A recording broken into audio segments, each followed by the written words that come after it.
Hello and welcome to The Big Fight. It's time today on this show to talk about one of the issues that may well become one of the biggest problems, one of the biggest talking points that is there in our time. And that's what seems to be a wave of radicalization in parts of the Muslim world. What is leading to it? What can be done to counter it? We've just seen in the holy month of Ramzan, a month of prayer, a month of fasting, a series of attacks across the Muslim world. And you've seen on the day of Eid itself, the most holy of days and a day of celebration and a day of prayer turning into a day of mourning in Bangladesh as there was an attack out there. Now, this is what's happening across the Muslim world. In India, perhaps a slightly different picture and a different story. Again on Eid this week, we saw in mosque after mosque across India, Muslim clerics coming out, attacking ISIS, denouncing it as being un-Islamic and speaking out against violence and terror. So is India, in a sense, one of the bulwarks which is going to stand against what is happening? I have assembled on the course of this program some of the deepest thinkers in this particular area. It gives me great pleasure to welcome onto the program. Mr. Tariq Bukhari is here with us, General Secretary, Muslim Majlis-e-Aman. Taslima Nasreen, exiled Bangladeshi writer. It's great to have you with us, ma'am. Here in the studio. It's rare that you come and join a debate like this, so it's a real privilege to have you with us. Professor Rakesh Sinha, Vicharak with close links to the RSS. Dr. Wail Awad, political analyst in the Midwest and West Asia, will tell us what's really coming and emanating from that area. Joining us from Canada, another very prominent thinker who's been sharply critical about some of the trends in the Muslim world. Tariq Fateh is joining us, an author and columnist. Jay Panda joining us from Bhubaneswar. Great to have you with us, Jay. And finally, joining us from Lucknow, Maulana Khalid Rashid Firangi Mahali, one of the people who made a very strong statement at his sermon on Eid, and something which I will urge all of you to listen to.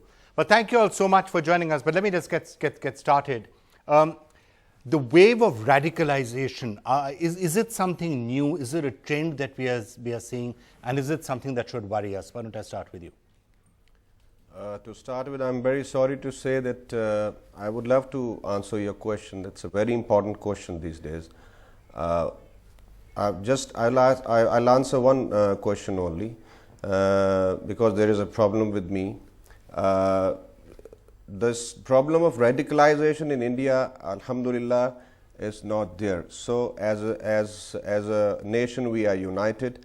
In India, you have been you have been following the issues very deeply, very minutely. There is no such a case what I have following.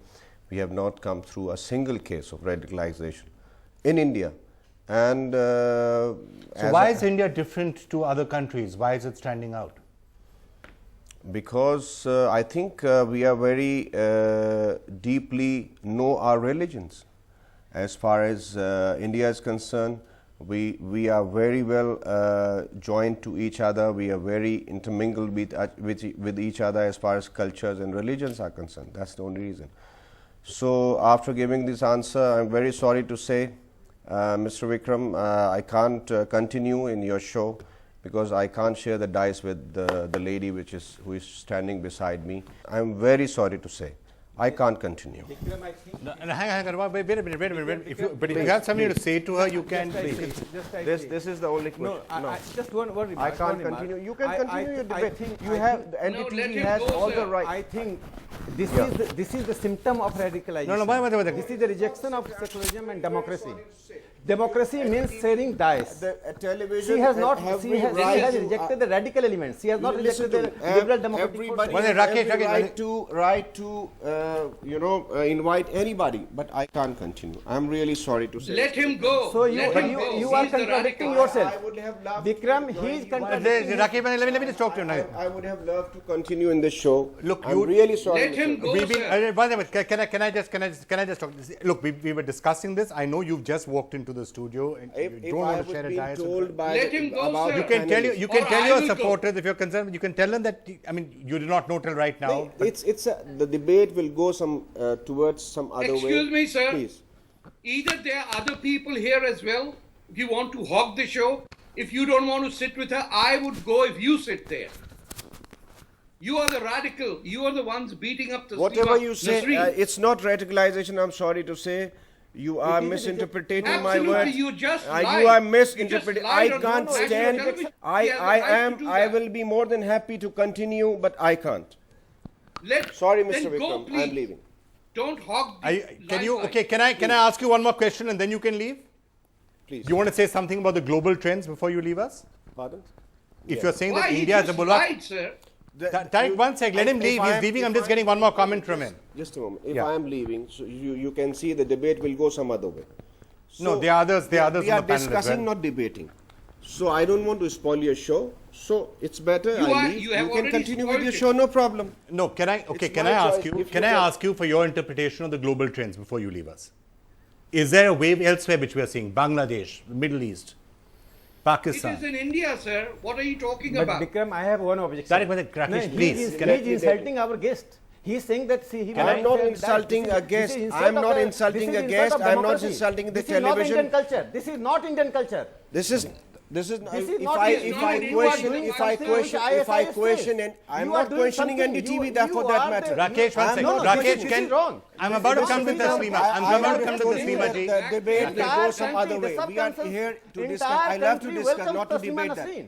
We can't. We Okay, can't tolerate- Rakesh, I can love you? to Taslima discuss, ji not is to debate. perfectly capable of I speaking love for to discuss, herself. not to debate. No, Mr. no, Vikram. Okay, she's our fine, guest. Rakesh. Please. Okay, okay. She is really your sorry. All right, guest, fine, she's fine, guest fine. of Please allow If you me have- to leave. If you have to leave, that's all right. Thank you very Fine. much. Thank you. All right. Get lost. It's 8 o'clock. Now, Can right. I respond one thing? He lied through his teeth. He says India there's no radicalization. 500,000 pundits were forced out of Jammu Kashmir, the only state that has a Muslim majority. Hindus cannot live there, and he's saying that there is no radicalization in India. Are we blind or deaf or dumb? but hang on. Can I just, Tariq Patel? Yes, we know what happened in Kashmir. We know what happened in Kashmir. That's part of India. Yes, I In know it's his part of mind, India. That's not part of India. But can I ask you a broader question? Having said that, if you're looking at the trends, and I'm going to get Maulana Firangi Mehli right now, if you look at other trends, where in which other part of the world do you have a situation where on Eid, in mosque after mosque after mosque, Muslim clerics have stepped up, have attacked ISIS, have denounced it as being un-Islamic? Not a single mosque in India denounced the doctrine of armed jihad. Not a single mosque said that laws cannot be made out of Sharia. They are duping the entire left liberal intelligentsia of India by saying we've denounced ISIS.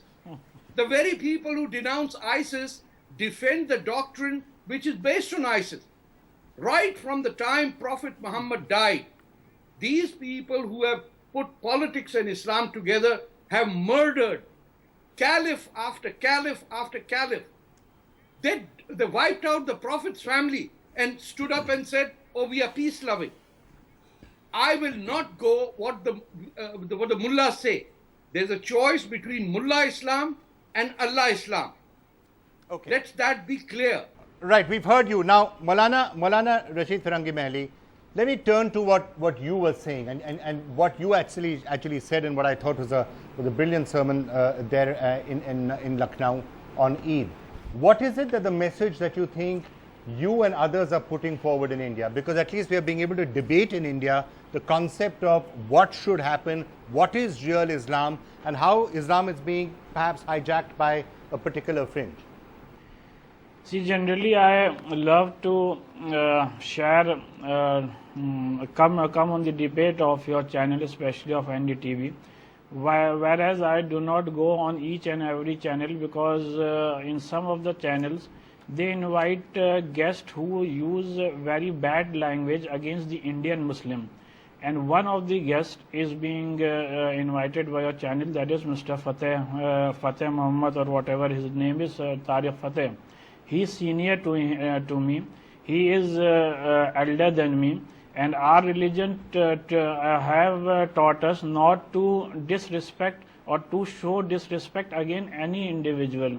But he repeatedly used such a derogatory language against the Indian Islamic scholars and the Indian Muslims. I don't know why the channels in India, why the media in India give so much importance to a Pakistani person who is continuously saying lot of words which are against the religious sentiments of the Indian Muslims.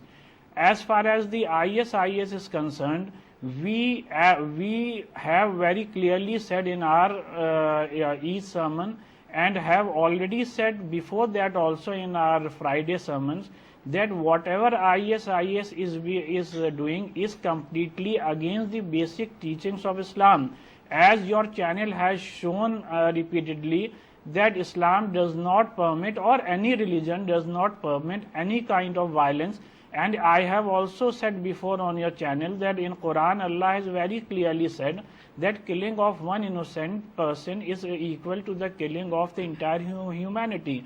The Prophet Muhammad have said that Allah will show mercy only on you when you will show mercy on the other living beings, and these living beings include the people from all religion. So whatever we say in the light of the religious text. We have nothing to do what Mr. Fateh Ali or people of his likes want to say. You want to reply to him, and then I'm going to come back to the main subject. The point here is that from the two Indian Muslims who have spoken so far, one walked out because he couldn't sit and attack the Taslima Nasreen. The other person, without knowing me, attacked me and made the entire discussion a personal thing. This is what is the problem of Islam right across the world. The lack of tolerance. This is not problem. You have started. You have used bad words. You have used bad words against the Indian Muslims, against the Indian Islamic scholars. We have nothing said against you before that. First, you have said that whatever we are saying in our sermons is against the basic teachings of Islam. I very strongly object to it. Okay, gentlemen, can I please declare a truce on this panel now? And I really would like to get back onto the main subject, because it's a serious issue which I think needs a lot of serious discussion. On the issue of radicalization, and Taslima ji, let me now get you into it. Look at a country like Bangladesh, where, yes, it has been coming. Then there were attacks. Then there were individuals going with machetes and attacking liberal bloggers and others. And now what seems to be a wave of terror, you're having an attack. It would have been almost inconceivable 5 years, 6 years ago that a crowd of people worshipping and praying at Eid in Bangladesh is going to be attacked by people coming and shooting. Young men who seem to be normal in every sense of the word, posting their pictures on Facebook one day, are then coming out, dragging people out, separating them on religion, and then slaughtering them in the most brutal of manners. There is something worrying about what's happening. Yes. Those young Muslim men are brainwashed with Islam. They're brainwashed in mosques and madrasas. There are many mosques now and many madrasas. The government actually build more and more madrasas and more mosques to get votes from religious masses. So Islamization started in Bangladesh just after Bangladesh got independence in 1971. Now it is, I think, beyond control because government used religion for its own interest. And now, because of religion, many people are becoming fundamentalists, and also those young people from rich families, educated families, they leave Bangladesh for Iraq and Syria, and they're brainwashed with Islam by those ISIS leaders, and they became ISIS members, and they come to Bangladesh and terrorize but Bangladesh. I think the point that was being made, and I want to come back to Maulana Firangi Mahali, is Maulana Sahib, would you like to elaborate on that? You seem to be saying that what these people are advocating and what ISIS seems to be advocating is un-Islamic in your view. Yeah, whatever IS is advocating is completely against the basic tenets, the basic message of Islam. And if you will look at the whatever is happening in our country, in India, India has one of the largest Muslim population. If you will see in our country, there is nothing such as radicalization of Muslims on any ground. This is the basic example by which you can guess that IS has not been able to be successful in our country. And one must keep in mind that all these terrorist organizations have nothing to do with religion. They are basically being used by various governments for their political games, whether you will take the case of Al-Qaeda or ISIS. Jay, you want to quickly come in on this? Basically, what I have written about recently is that there is too much political correctness on this issue, and everybody is approaching this problem very gingerly, as if something is going to get upset, and we are, I think, hesitating from facing the problem. Now, this is not just an Indian thing. Throughout the world, there is a movement today that to say that the jihadi terrorism has nothing to do with religion is actually, I mean, can't be defended anymore, because you see these terrorists shouting religious slogans, asking people to test their knowledge of the Quran as they kill victims. So rather than trying to avoid the problem, I think it's better that we face the problem. The problem is, every time we try to face the problem, we go into black and white and people start attacking Islam, whereas and Muslims. Whereas, as you know, the vast majority of Muslims are certainly, they do not subscribe to these theories. And as you have pointed out, in Indian mosques, they have spoken out against ISIS. And there are many, many Muslims in India and abroad who speak out against this. And I've said that these are the voices that must get more play. I just want to say one more thing. Every religion has good parts and bad parts. But most religions have been able to cope with modernity much better, and this is something that's been written about by many people across the world. And to say that there is nothing that Muslims or Islam needs to introspect, I think maybe sanitizing the problem too much. We must look at it with an open mind and see what else we can do, because also to say that there is no radicalization in India is not correct. I agree there is less radicalization compared to many Western countries, compared to even smaller countries like Australia. But there are already several dozen young Indian men who are out there involved with ISIS and other terrorist organizations. Jay, there are 180 crore Muslims so in India. That's what I'm saying. I'm saying the percentage of their 5 or 10 or 30 or 1,000. I agree. Yeah. Okay. I agree. I agree. Can I come back on that issue? To say that it is, yeah, but to Mr. say Fateh, it is zero come is, back. I think, avoiding the problem. Yeah, Mr. Fateh, come back. Then I'm going to come. Yeah. Here's the point. My contention is that we are looking at two facets of Islam. Islam as a moral compass, which is completely different from using Islam as a political tool. The Islam that is a moral compass, unfortunately, died the day Prophet Muhammad died, because within hours of his death, the same people that were his followers were bringing out swords. They clashed with each other within hours. Okay. And of the first 4 caliphs of Islam, 3 were murdered. Right. And the 4th one, Imam Ali, was murdered while he was leading the prayer. Let's just, can I don't want to spend too much time getting into theology in the past, then, because Vikram, then don't say.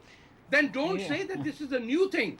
Okay. Timur came to India and built pyramids of Hindu heads. Okay. And Aurangzeb beheaded people. Dr. Abad, what we are seeing today, now let's just again come back to what's happening right now. What's really behind a lot of the radicalization in the last 30, 40 years is you had a particular version of Wahhabi, Salafist, Islam, started in Saudi Arabia, started to spread. It was actively, spread in countries, India and elsewhere. And that's from where these different factions have come out. How do you understand the difference of the way that is being spread in, let's say, the Middle East and India? How would you compare and contrast them? Assalamu alaikum, first of all, because in my religion we say Assalamu alaikum, that means peace on you. If my religion teach peace, then that means there is no, whoever follow the religion has to preach what you teach is actually what you practice. You cannot teach something else. So when Prophet Muhammad, or we are discussing the ideology of Islam, we are talking about Islam as a Quran, the holy book, or we are talking of the Muslim following the Quran. That's a two different story. So we have to differentiate in our talk. In the Middle East, in the Arab world, we have understood the Quran and Hadith al-Sharif, where the people, the holy book, have read it. Now, if you wanted to tell me why it is happening in India or elsewhere in the world, there is a reason to it, because political Islam was introduced, and that was the main reason for having this much of problem. Because Islam as a religion, if you take it 10 years ago, it is one of the largest growing religion in the world. People are following, and if you go to a mosque, you will see the king, you will see the peasants, you will see the different color of people, different ages, all in the same line. What we have been witnessing is in every religion, as Jay was saying, it's exactly the same. Every religion teach killing. There is a killing in the book. There is a mention of this in every religion. I have 101 examples to give, but I'm not here to discuss religions of different faith. The point is that we all believe in the oneness of God, but God is saying, I am denouncing my people who is fighting in my name. We are fighting on his name for no reason. Why we are killing each other? There is no reason to kill. So these people have come when there is a Prophet Muhammad was dead. Yes, there was a conflict among his followers. There are people who came back to their own belief, and then that was a time when 1,400 years ago this book was mentioned and written and discussion was on. But the interpretation, we allowed Mullism, we allowed the clergy to come and speak on behalf of us how they understand Islam. Islam is not understood by Google translation, by the way. There is 3 different words. You can feed it in the same translation for qatilu, iqtulu, wa dafi'u. This is kill, fight, and also attack. There are 3 different. So there is no question, nobody come and tell you come and kill. There is no, this is different. Please try to understand the difference in the subject. Taslim Ji, it's a question really of interpretation, how you interpret it, and then when you add the political aspects of people trying to take advantage of it politically, there are people who try and take advantage of it then as an instrument of state terror, as we have seen very clearly in our particular neighborhood, and then the clergy starts to interpret it in a particular manner which leads to its own problems, all of which perhaps are contributing to radicalization. You know, the ISIS and other terrorist organizations reading the same Quran that here moderate Muslims are reading, but here they interpret it differently, and those terrorists interpret, they take the Quranic verses literally. There are many verses that say that kill unbelievers, kill them wherever you find them, kill people who criticize Islam. So the ISIS and Al-Qaeda and Boko Haram and Al-Shabaab and other terrorist organizations are following the orders of Allah and Muhammad. So what we need to reform Islam. We need to change the Islamic world. We need to have laws based on equality, not based on the Quran, because if we have laws based on Islam, then you see that women do not get equality.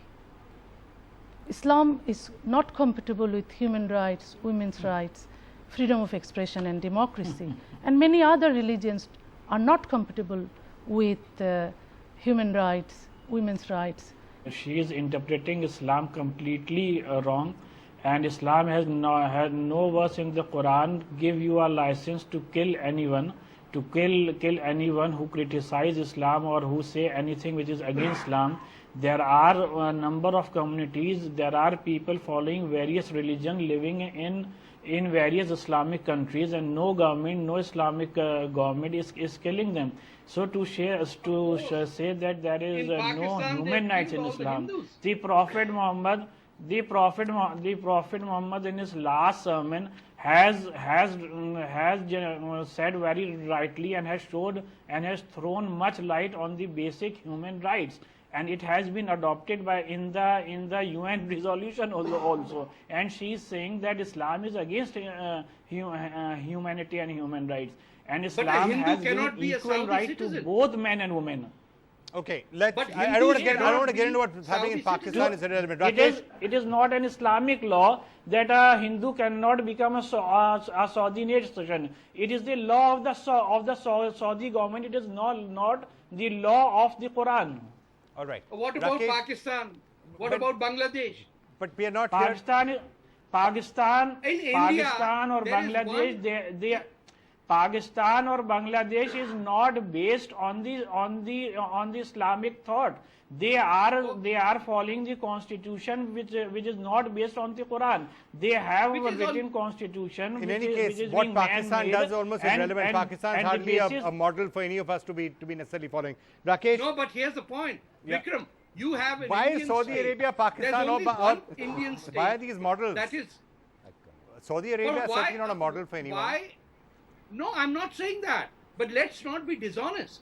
The only state in India that is a Muslim majority, Hindus have been driven out. Well, actually, Lakshadweep is And also Muslim ISIS majority, and a point of ISIS order. ISIS flags. It is a political problem. It has nothing to do with religion. Oh, every problem. If you has come got and nothing see, to do- if you come Rakesh. and see in India, I if have you been come there. and see Indian Muslim and Hindus are Alhamdulillah living together without any conflict.